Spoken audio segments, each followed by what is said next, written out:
kasih Ibu atas kesempatannya.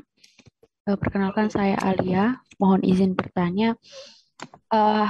Dari hadis ini akhirnya timbul dakwah dan juga anjuran dari para pendakwa agar perempuan itu tetap di rumahnya gitu.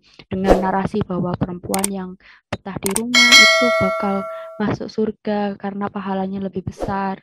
Dari narasi-narasi tersebut akhirnya perempuan-perempuan yang bekerja bahkan di guru, dokter, dan lain sebagainya itu jadi merasa bahwa apa yang mereka lakukan, apa yang mereka kerjakan sebagai guru dan lain sebagainya itu jadi tidak berpahala. Jadi bukan pahala yang besar gitu. Nah, itu mohon pencerahannya nggih Pak Yai terkait hal tersebut. Apakah benar bahwa perempuan yang di rumah itu pahalanya lebih besar daripada yang bekerja? Begitu. Terima kasih.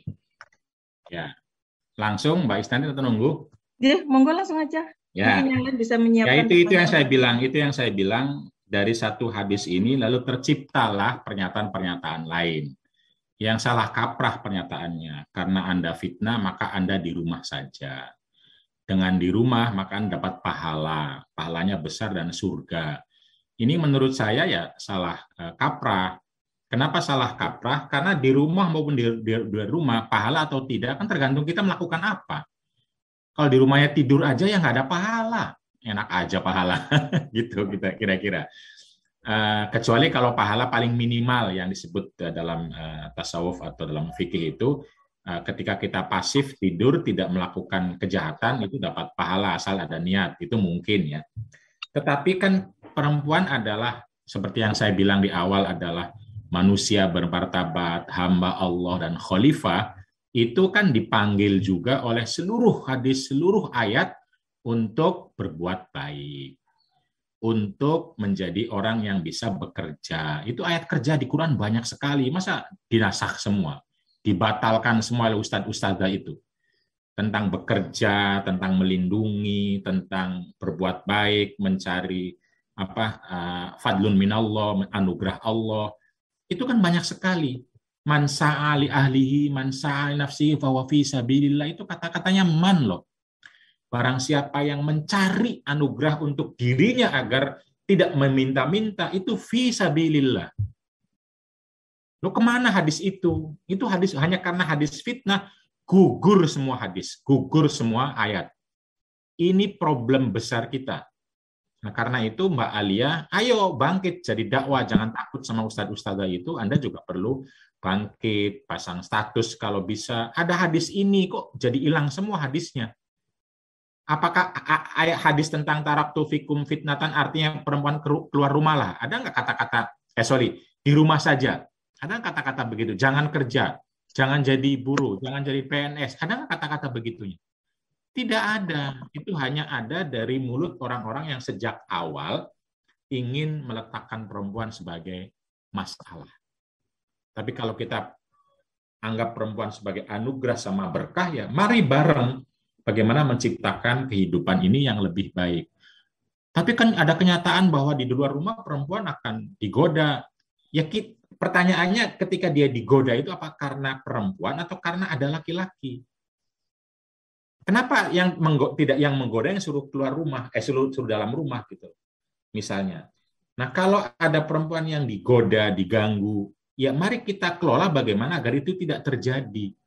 Laki-lakinya kita kontrol, perempuannya kita sarankan agar hidup atau berada dalam suasana yang sama-sama konstruktif gitu loh. Jadi tidak hanya kepada perempuan, karena kalau hanya kepada perempuan, misalnya harus di dalam rumah semua perempuan. Mau ngapain dalam rumah coba? Kalau semua perempuan suruh dalam rumah, dia mau ngapain? Pertanyaan semua laki-laki di luar itu mau ngapain juga itu? Ini hidup akan tidak asik, tidak berwarna kalau semua perempuan dalam rumah, semua laki-laki dalam rumah. Nah, padahal di luar rumah ada kehidupan, di dalam rumah juga ada kehidupan yang diperlukan oleh laki-laki dan diperlukan oleh perempuan. Minimal perempuan perlu udara, perlu suasana, perlu ketemu teman. Banyak sekali yang hanya ada di luar rumah, kehidupan perempuan banyak sekali. Dibatasi. Kenapa harus dibatasi gitu loh? Kalau dibatasinya karena dia akan menggoda, laki-laki akan menggoda, dibatasi apa enggak? Kalau dibatasinya karena akan digoda, laki-laki yang akan digoda dibatasi apa enggak?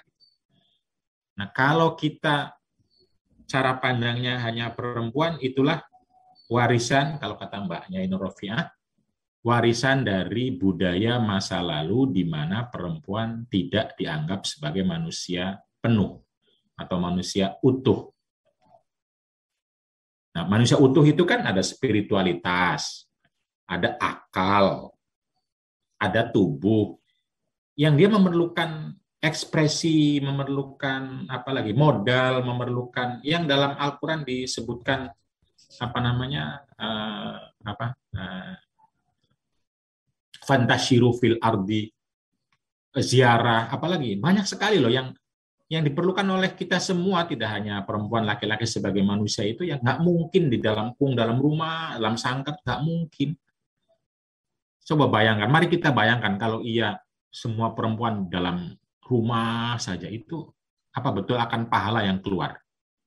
Apa betul akan apa namanya amal baik yang akan keluar? Ini begitu perempuan pusing, stres satu sama lain akan bertengkar, akan mungkin bunuh-bunuhan di dalam rumah. Karena dia tidak mampu mengelola, ya dia punya psikologi, punya perasaan yang harus dikelola. Apalagi punya ilmu yang harus disampaikan atau ingin mencari ilmu, dan lain sebagainya. Ayat tentang mencari ilmu, ayat tentang ibadah. Kalau kita kembali kepada masa Nabi, gimana para perempuan yang hijrah? Gimana itu coba? Khadijah kalau dalam rumah saja, apakah ada Nabi? Saya tanya. Kalau Khadijah tinggal di rumah saja, zaman dulu, belum ada HP, belum ada online-onlinean. Kira-kira apakah mungkin Nabi itu bisa menjadi Nabi? Tentu kalau Allah bikin semua mungkin, tapi dalam konteks sosial yang ada itu. Kalau tidak ada Asma, kalau tidak ada Fatimah, apakah mungkin Umar bin Khattab akan Islam? Kemana Fatimah itu? Belajar ke Nabi. Bolak-balik ke rumah Nabi belajar, lalu pinter, lalu mengajarkan kepada Umar. Gimana itu? Asma yang mengamankan Nabi dan Abu Bakar ketika hijrah, ketika ke Habasyah. Belum lagi pada masa Nabi semua perempuan itu ke masjid, ya jamaah, ya Jumat. Bahkan kalau dalam sholat Idul Fitri, Idul Adha, perempuan yang menstruasi tetap harus dipanggil ikut datang ke masjid, datang. Kemana semua hadis, semua ayat itu kalau kita bilang perempuan itu lebih baik di rumah, perempuan itu pahala besarnya di rumah. Ya pahala besar di rumah itu artinya adalah mau mengatakan bahwa bukan perempuannya pahala besar di rumah, bukan. Mau mengatakan bahwa di dalam rumah itu ada ibadah. Di dalam rumah itu ada pahala. Siapapun yang ada di rumah, ya ayo kita berbuat pahala tanpa perlu harus lari jauh-jauh ke Syria. Misalnya orang kadang berpikir harus ziarah nih, harus gitu ziarah itu. Sehingga kepikiran setiap hari harus ziarah, ya habis uang kita gitu loh. Kan nggak mungkin. Nah, orang yang selalu berpikir harus ziarah ini diingatkan sama Nabi kira-kira lah. Di rumah juga Anda bisa ziarah. Bisa berdoa dan lain sebagainya. Nah, itu kira-kira. Tapi bukan berarti lu karena di rumah sudah bisa ziarah, nggak perlu ziarah di rumah saja gitu. Nggak perlu, nggak juga.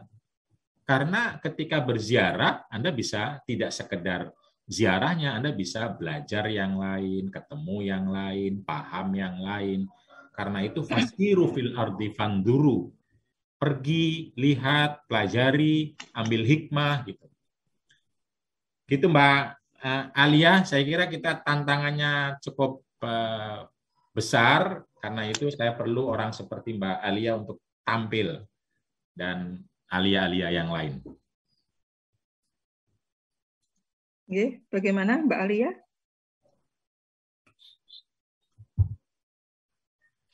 Baik, terima kasih Yai. Alhamdulillah sudah buat akun dan diserang. Biasanya diserang karena kan saya bikin akun, cuma kan pemahaman saya terkait agama memang minim karena tidak pernah ada background di pesantren. Nah, saya selalu kutipnya itu dari Yai, kemudian dari Habib Ali gitu. Saya cuma kasih perantara ke mereka, ini loh aksesnya ke sini, tapi tetap dikatain liberal dan lain sebagainya gitu. Kebanyakan dari mereka itu kalau narasinya itu selalu begini, kita harus berpegang kepada Al-Quran dan Sunnah, gitu, pemahaman salaf dan lain sebagainya. Ya ini kan Al-Quran juga yang saya iya, sebutkan. Saya juga bingung. Ini Qurannya, ini hadisnya kan gitu. Ini Qurannya, hadisnya. Kita cari teman, kita cari aliansi, kita bersabar dari seluruh tuduhan-tuduhan itu, karena ya hidup ini pasti akan selalu ada fitnah dari mereka. Mereka adalah fitnah kita. Iya betul. Yai itu saya rasa Yai juga ada sumbernya. Habib Ali juga nggak mungkin asal ngomong, pasti ada sumbernya juga kan, seperti itu. Ya. Terima kasih. Terima kasih Mbak Alia. Memang efek dari anggapan atau stereotip berdasarkan hadis tadi itu memang sangat luas ya efeknya. Tidak hanya dalam hal publik di mana perempuan kemudian sangat terbatas untuk memperoleh kesempatan, tetapi bahkan juga dalam hal ibadah pun gitu ya, karena perempuan tadi dianggap sumber fitnah, akhirnya perempuan juga sangat dibatasi akses untuk beribadah. Misalkan perempuan lebih baik sholat di rumah saja daripada ke masjid begitu. Atau kalaupun sholat kemudian hanya dibatasi di musola khusus perempuan gitu. Sehingga karena itu efeknya sangat lama, lalu kemudian perempuan jarang ke masjid akhirnya. Karena merasa ke masjid itu larangan bagi sebagian perempuan. Karena jarang ke masjid malah lebih asik untuk ke mall gitu ya. Habis maghrib ke kafe gitu. Jadi efeknya jadi kemana-mana ini. Nah, itu yang disesalkan oleh Syekhuna Muhammad Al-Ghazali. Ramah orang-orang yang bilang seperti itu membuat lalu perempuan tidak ke masjid, tidak belajar, tapi malah sebaliknya. Itu kata Syekh Ghazali, dosanya para penceramah. Dosanya betul. Ya, mereka yang berdosa itu, dan mereka akan masuk neraka duluan. Itu dalam kitabnya Al-Mar'ah Bainat Taqalid Ar-Raqidah wal Wafidah, kalau tidak salah ya. Dia bilang itu dosa para penceramah itu. Mereka merasa berbuat baik padahal berbuat dosa karena membuat segregasi yang akhirnya perempuan berpikir lebih baik nggak ke masjid gitu. Iya, tidak ke masjid tapi kemudian lebih asik ke mall gitu ya. Habis maghrib malah jalan-jalan gitu. Monggo kepada Bapak Ibu, masih kita buka kesempatan berikutnya. Saya yang bergabung, Bu Isnatin. Assalamualaikum warahmatullahi wabarakatuh. Ini ibu langganan ini. Nanti dapat surprise dari Kiai Fakih itu, langganan terbaik. Sudah punya bukunya, terus kemudian dapat hadiah, tapi belum terkirim. Maunya saya kasih hadiah ke teman saya soalnya. Mbak Ida belum terkirim, Mbak Ida gimana dari Madura itu padahal dari acara Madura. Belum sampai Yai, ngapunten. Matur nuwun, alhamdulillah dapat pencerahan dari Yai Fakih. Yai, saya puji dulu, batiknya bagus. Alhamdulillah. Dari mana nih ya, lupa saya. Batik woro-woro juga. Ternyata sekarang ada teman yang bikin batik mubadalah loh. Oh, wah itu bisa di-share nanti, bisa dijadikan Pak. Motif ekonomi belum sampai ke saya, cuma saya dipoin baru fotonya. Yang pertama begini, apakah ini bisa dijadikan sebagai pilihan ya ketika perempuan dijadikan sebagai sumber fitnah itu karena aktivitas lebih banyak di luar. Karena secara teknis mungkin ini dipakai sebagai alasan untuk orang laki-laki misalnya. Mestinya aktivitas kerja yang lain bisa kita lakukan, tapi karena ada perempuan yang ikut masuk karena kepintarannya, karena skillnya luar biasa, kami menjadi kalah. Nah, ini kemudian dijadikan sebagai alasan, sebaiknya di rumah saja. Nah, ketika perempuan sudah memilih untuk di rumah, ini sudah saya pilihan di rumah aja daripada nanti saya di luar kemudian bisa menjadi sumber fitnah. Itu kalau berpikirnya sempit tadi ya. Saya di rumah aja, yang saya lakukan juga banyak pahalanya gitu. Hanya itu yang disampaikan, memasak, mencuci itu pahalanya luar biasa. Daripada nanti saya di luar kemudian bisa menjadi akses orang lain untuk masuk di aktivitas kerja yang sama, itu menghalangi orang laki-laki untuk mendapatkan itu. Itu mohon pencerahannya ya. Yang pertama. Yang kedua, perempuan sendiri ternyata antar sesama perempuan itu juga tidak fair saya melihatnya. Artinya ketika ada perempuan yang memang layak, itu kemudian yang dicari adalah yang sisi-sisi yang negatifnya gitu. Akhirnya antar sama perempuan sendiri pun juga tidak memberikan kesempatan yang sama, akses yang sama karena persaingan antar perempuan itu sendiri. Akhirnya kemudian yang merasa dia secara ini kalah, ya sudah saya tak menggunakan tafsir ini untuk sebaiknya saya begini aja. Nah, mengubah yang seperti itu bagaimana? Ini karena ya ada juga di tempat kami para perempuan seperti itu. Saya sendiri juga gimana ya menjelaskannya? Matur nuwun, Yai. Ya itu isu itu sendiri fitnah bagi kita, bagi saya. Fitnah artinya kan tantangan bagaimana mengelola, menjawab, dan menyampaikannya. Ya mungkin kita belajar bersama, nanti juga bisa ada Mbak Nur, ada yang lain, ada bisa ikut menyampaikannya. Jadi intinya kan bagaimana kita lalu memandang diri maupun orang lain itu bukan sebagai masalah, tapi sebagai potensi. Memandang masalah, ya pasti ada, tapi maksud saya bukan sisi itu yang paling dibesarkan, tapi justru sisi lain yang sehingga kita mampu melakukan kolaborasi misalnya ya. Jadi memandangnya bukan kalah menang.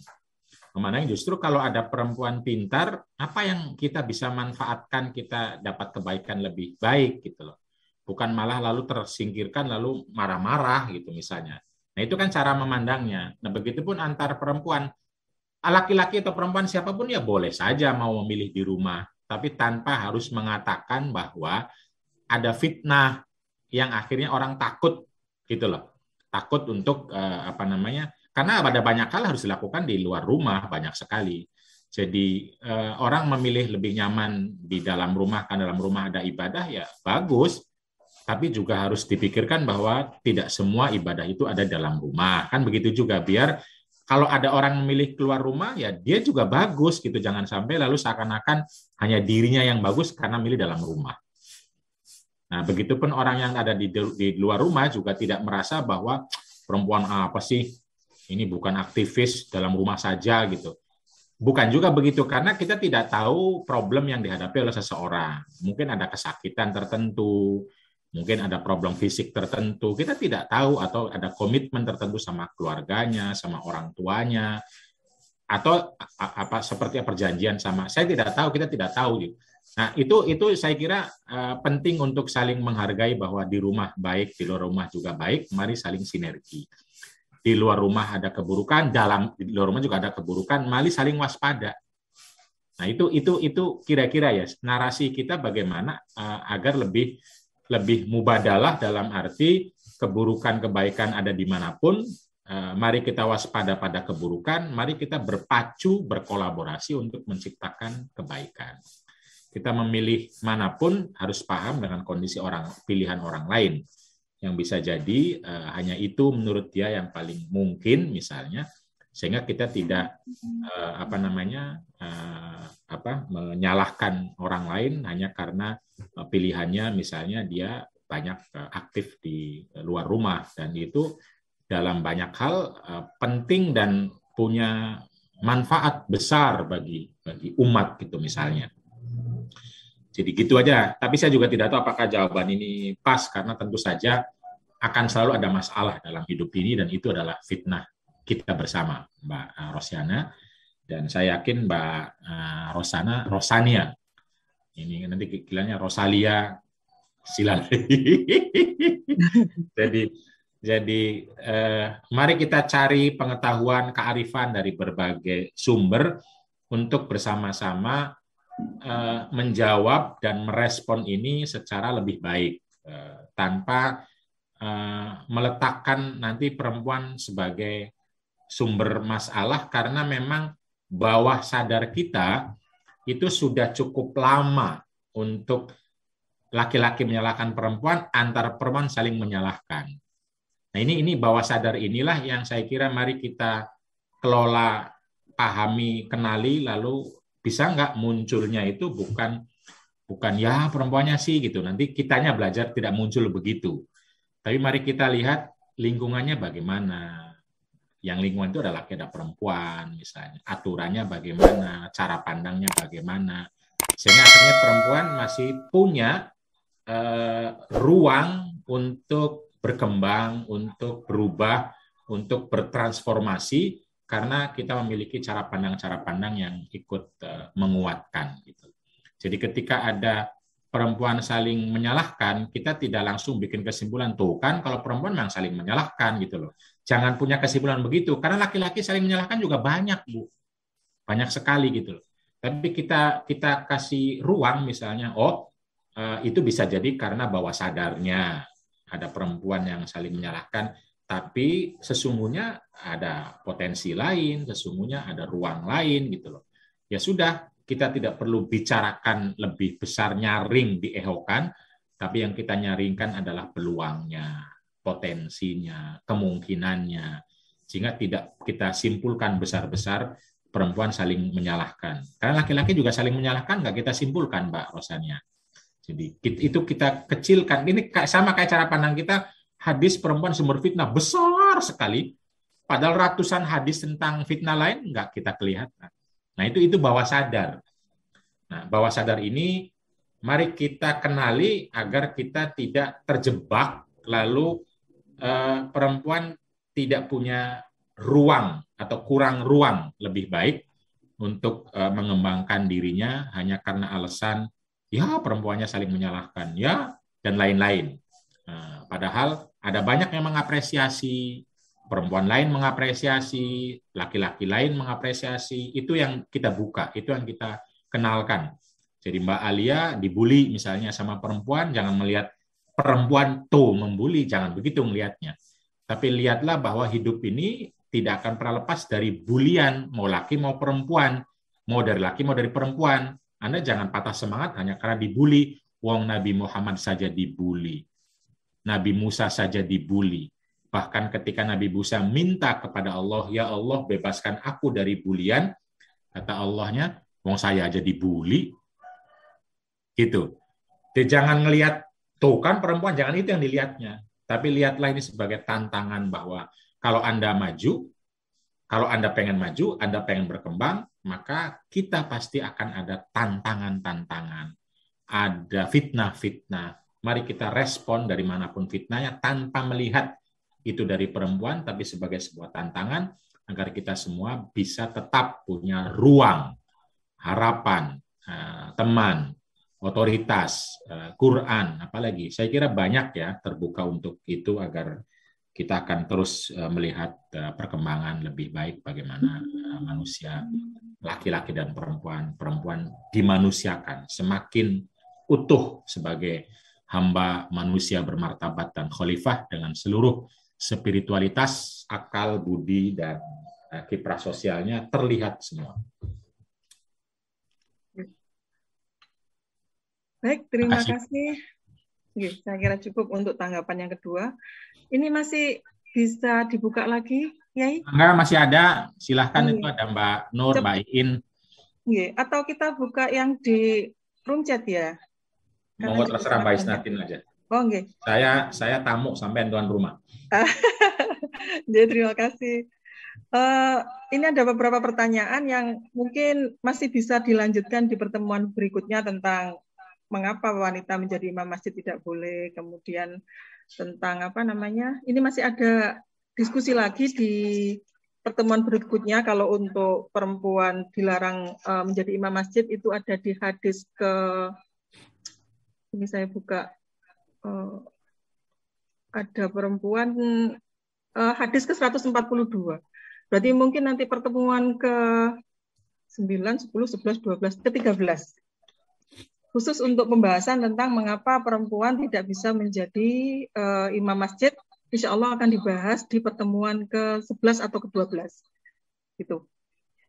Jadi mohon bersabar yang sudah menulis pertanyaan di room chat tentang mengapa perempuan tidak bisa menjadi imam sholat. Sementara ini ada pertanyaan, bagaimana menyikapi statement ini dari Mbak Nur Hasanah? Jika perempuan tidak keluar rumah untuk bekerja, tentu tidak akan banyak laki-laki yang menganggur, gitu ya. Karena kesempatan laki-laki untuk mencari nafkah menjadi berkurang karena sebagian kesempatan itu diisi oleh perempuan. Gitu. Bagaimana menanggapi statement seperti ini? Monggo ya ini. Ya gampang sekali, gampang dalam arti begini. Itu kan kita lihat juga di Jakarta misalnya. Orang Betawi bilang, coba kalau nggak ada orang Betawi yang cari kerja, orang Betawi kerja semua. Gimana tuh nanggapinnya? Di Eropa juga bilang, coba kalau nggak ada imigran, orang Eropa nggak ada yang jadi pengangguran. Di Amerika juga bilang seperti itu. Nah, padahal pekerjaan itu nggak ada kaitannya, kalau menurut saya, terkait dengan ada tidak adanya orang lain.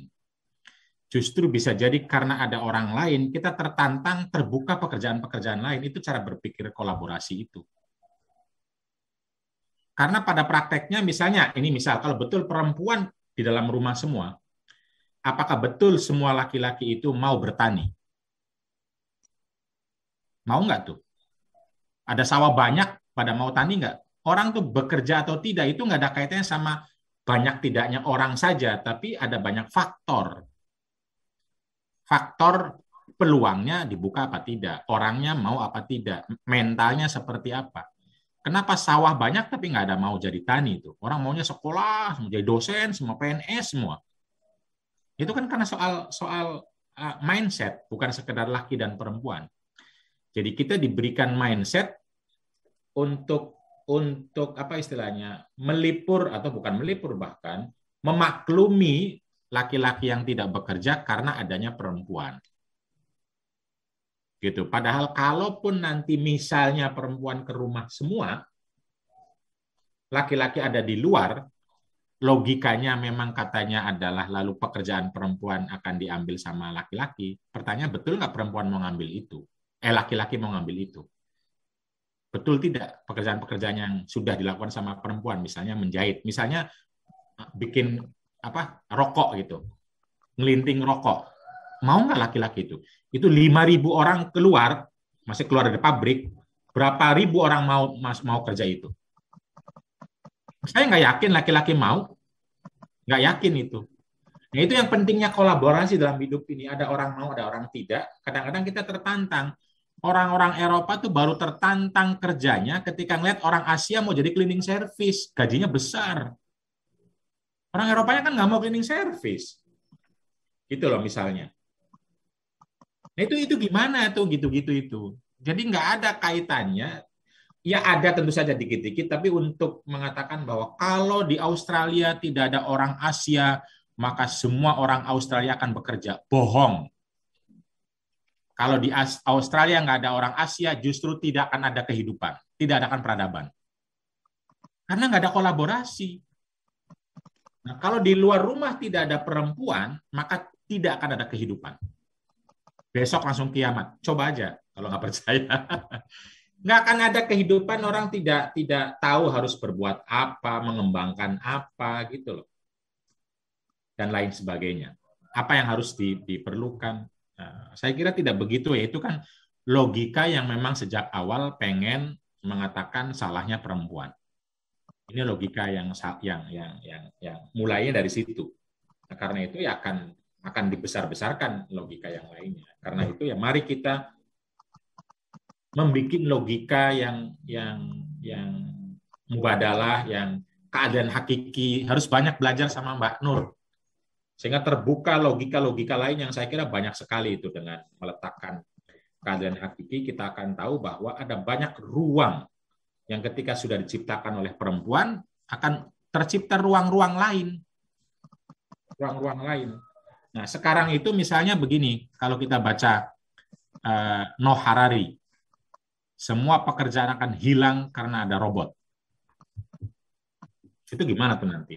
Jadi bukan perempuan yang membuat laki-laki tidak punya pekerjaan, robot, HP, buang semua HP kita, komputer, internet, itu yang membuat orang tidak punya pekerjaan. Itu real kalau itu. Kenapa tidak kita buang itu? Berani nggak kita buang itu semua?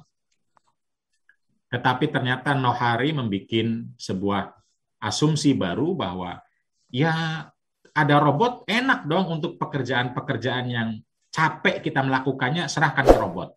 tambang, pertanian, serahkan ke robot. Kata Noh, manusia bekerja melakukan hal-hal yang tidak dilakukan oleh robot. Apa itu? Bercinta, misalnya. Bercintanya nanti ada gajinya besok. Bercinta itu bukan hubungan intim saja ya, tapi bagaimana berelasi dengan baik, itu adalah pekerjaan manusia yang besok, kata Noh Harari, akan ada gajinya. Ketika kita bisa berbuat baik kepada orang tua, itu akan ada honornya besok. Karena itu nggak bisa dilakukan robot. Yang lain, nyupir, serahkan robot saja. Jaga warung, serahkan robot saja. Ngapain kita jaga? Tambang, ngambil batu bara, kasih ke robot. Kenapa kita pusing-pusing gitu loh? Manusia tinggal bercinta dan kita akan minta ke negara, ke perusahaan, dan kita minta ke robot yang menghasilkan emas untuk memberikan honor kepada manusia-manusia yang pandai bermubadalah dan berkeadilan hakiki. Oke, terima kasih. Cepat saja.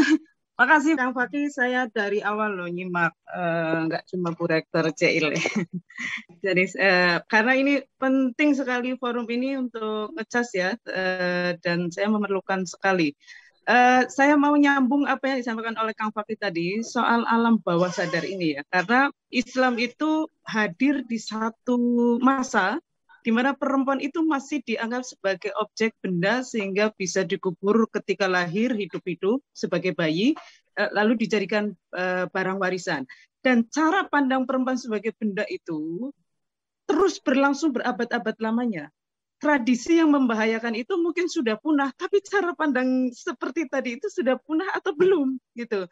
Nah, kalau saya pernah ya mengamati fatwa ini tentang perempuan. Ternyata pola fatwa tentang perempuan itu nyaris sama. Jadi berangkatnya adalah dari cara pandang bahwa perempuan itu sumber fitnah. Sehingga pertanyaan apapun, mulai dari perempuan boleh nggak naik sepeda, sampai perempuan boleh nggak jadi presiden, itu pola jawabannya sama persis. Kalau pasti jadi fitnah, dia haram melakukan apapun itu. Kalau dimungkinkan menimbulkan fitnah maka makruh, kalau pasti tidak menimbulkan fitnah maka boleh gitu.